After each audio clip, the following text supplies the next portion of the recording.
కేవలం 10 నిమిషాల్లో బయట కంటే టేస్టీగా అండ్ క్రిస్పీగా ఉండే ఆలూ బ్రెడ్ శాండ్విచ్ చేసుకుందాం. బ్రేక్ఫాస్ట్కైనా ఈవినింగ్ స్నాక్స్కైనా ఇది పర్ఫెక్ట్ రెసిపీ అని చెప్పుకోవచ్చు. నేను చెప్పే చిన్న ట్రిక్ ఫాలో అయితే ప్రతిసారి మీకు శాండ్విచ్ అయితే క్రిస్పీగా పర్ఫెక్ట్గా అయితే వస్తుంది. పిల్లలకు ఇలా ఒక్కసారి ఆలూ బ్రెడ్ శాండ్విచ్ చేసి పెట్టారంటే పిల్లలు మరీ మరీ కావాలనేసి అడుగుతూ ఉంటారు. అంత బాగుంటుంది. ఒక్కసారి చేసి పెట్టండి. లేట్ చేయకుండా వీడియోలోకి అయితే వెళ్ళిపోదాము. Welcome back to our channel. నేను మీ సాత్విక. ఇక్కడైతే నేను ఒక 4 ఆలుగడ్డలను అయితే తీసుకుంటున్నాను. అంటే ఇది ఆలుగడ్డలు ఒక 4 మెంబర్కి సరిపడా శాండ్విచ్ అయితే రెడీ అవుతుంది. ఈ ఆలుగడ్డలను శుభ్రంగా కడుక్కొని ఈ ఒక్క ఆలుగడ్డని 2 ముక్కలుగా కట్ చేసుకొని మిగతా 4 ఆలుగడ్డలను కూడా ముక్కలు ముక్కలుగా కట్ చేసుకొని కుక్కర్లో వేసుకొని 3 గ్లాసుల వరకు వాటర్ వేసుకొని కుక్కర్లో అయితే 3 విజిల్స్ ఇచ్చేంత వరకు అయితే ఉడికించుకోవాలి. తర్వాత కొంచెం చల్లారిన తర్వాత తీసేసి ఇలా స్ట్రైనర్లో వేసేసుకొని పైన పొట్టంతా తీసి అయితే పక్కకు పెట్టేసుకోవాలి. ఇక్కడ ఆలూ శాండ్విచ్ కోసం ఆలూ ఫ్రై కోసం అయితే మిర్చి, ఆనియన్, కరివేపాకు, ఎల్లిపాయ అయితే రెడీ పెట్టేసుకున్నాను.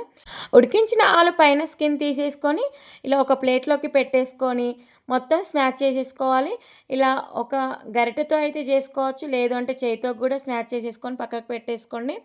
తర్వాత ఇప్పుడు స్టవ్ పైన ఒక ఫ్రై ప్యాన్ పెట్టేసుకొని 2 స్పూన్ల వరకు అయితే ఆయిల్ వేసుకొని దాంట్లో ఆయిల్ హీట్ అయ్యాక జీలకర్ర, ఆవాలు, పచ్చిమిర్చి, ఆనియన్స్ ఇవన్నీ వేసుకున్నాక మంచిగా ఫ్రై చేసేసుకోవాలి.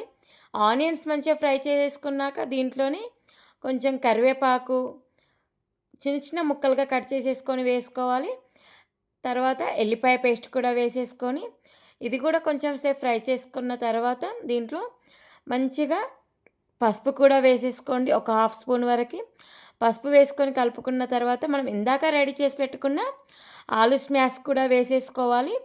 ఆలూ స్మాష్ వేసుకున్నాక మీకు టేస్ట్కి తగ్గట్టు అంటే మీకు తినే స్పైసీ తగ్గట్టు చిల్లీ పౌడర్ అండ్ సాల్ట్ కూడా వేసేసుకొని ఈ చిల్లీ పౌడర్ అండ్ సాల్ట్ కూడా ఆలు మొత్తం కలిసిపోయేలాగా బాగా కలిపేసుకున్న తర్వాత దీంట్లో ఇక్కడ నేను కొరియాండర్ పౌడర్ అయితే వేస్తున్నాను. అంటే ధనియా పౌడర్ కూడా ఒక స్పూన్ వరకు dhaniya powder and 1 spoon garam masala కూడా వేసుకోవాలి. ఈ గరం మసాలా, ధనియా పౌడర్ ఆలు స్మాష్లో మంచిగా కలిసిపోయేలాగా బాగా కలిపేసుకోవాలి. కలిపేసుకొని మీ దగ్గర ఉంటే చివరికి కొత్తిమీర కూడా వేసేసుకొని స్టవ్ ఆఫ్ చేసేసుకోండి. నేనైతే ఇక్కడ కొత్తిమీర వేయడం లేదు, మీ దగ్గర ఉంటే యాడ్ చేసేసుకోవచ్చు. ఇంకా స్టవ్ ఆఫ్ చేసుకొని పక్కకు పెట్టేసుకోండి.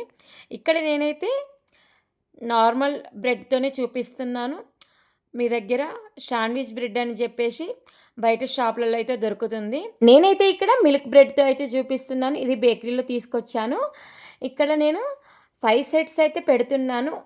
2 బ్రెడ్ పీసెస్ మధ్యలో మనం రెడీ చేసుకున్న ఆలూ ఫ్రైని 2 బ్రెడ్ మధ్యలో అయితే మంచిగా అప్లై చేసేసుకొని 5 సెట్స్ వరకు అయితే నేను రెడీగా పెట్టేసుకున్నాను. ఇక్కడ నేనైతే శాండ్విచ్ మేకర్ అయితే యూజ్ చేస్తున్నాను. మీరు శాండ్విచ్ మేకర్ లేకపోయినా పెనం పైన కూడా వేసేసుకోవచ్చు. ఇక్కడ శాండ్విచ్ మేకర్లో 2 సైడ్స్ నెయ్యి అప్లై చేసేసుకొని మధ్యలో మనం ఇందాక రెడీ చేసి పెట్టుకున్న 5 సెట్స్ బ్రెడ్ అయితే ఉన్నాయి కదా, పెట్టేసుకొని స్టవ్ పైన మీడియం ఫ్లేమ్లో పెట్టేసుకొని మంచిగా 2 దిక్కులు అయితే గోల్డెన్ బ్రౌన్ కలర్ వచ్చేంత వరకు అయితే ఉంచుకోవాలి. ఇలా చూడండి, నేను వీడియోలో అయితే చూపిస్తున్నాను కదా, మంచిగా కలర్ చేంజ్ అయ్యేంత వరకు అయితే ఉంచుకోవాలి. ఇలా తర్వాత మిగిలిన 5 సెట్స్ కూడా ఇలాగే శాండ్విచ్ మేకర్కి కొంచెం కొంచెం నెయ్యి అప్లై చేసేసుకొని బ్రెడ్ కూడా పెట్టేసుకొని బ్రెడ్ పైన మళ్ళీ నెయ్యి అప్లై చేసుకొని ఇలా శాండ్విచ్ని అయితే 2 సైడ్స్ కూడా మంచిగా కలర్ చేంజ్ అయ్యేంత వరకు అయితే మీడియం ఫ్లేమ్లో అయితే ఉడికించుకోవాలి. అంతేనండి, చాలా అంటే చాలా సింపుల్గా అండ్ టేస్టీగా ఉండే బ్రెడ్ శాండ్విచ్ అయితే ఆలూ బ్రెడ్ శాండ్విచ్ అయితే రెడీ అయిపోయింది. ఒక్కసారి మీ పిల్లలకు చేసి పెట్టారంటే పిల్లలైతే చాలా అంటే చాలా ఇష్టంగా తింటూ ఉంటారు. మళ్ళీ మళ్ళీ కావాలి అంటూ ఉంటారు. అంత బాగుంటుంది. ఒక్కసారి ట్రై చేయండి. ఎలా వచ్చింది అనేది కామెంట్ చేయండి. మన ఛానల్ని కనుక ఫస్ట్ టైం చూసిన వాళ్ళైతే ప్లీజ్ లైక్, షేర్, సబ్స్క్రైబ్ చేయడం అయితే అస్సలు మరవకండి. బెల్ ఐకాన్ ఆల్ అని క్లిక్ చేయండి. మీరు ఆల్ అని క్లిక్ చేయడం వల్ల నేను వీడియో పెట్టగానే అయితే మీకు నోటిఫికేషన్ అయితే వచ్చేస్తుంది. మీరు వెంటనే అయితే వీడియో అయితే లేట్ చేయకుండా అయితే చూసేయొచ్చు.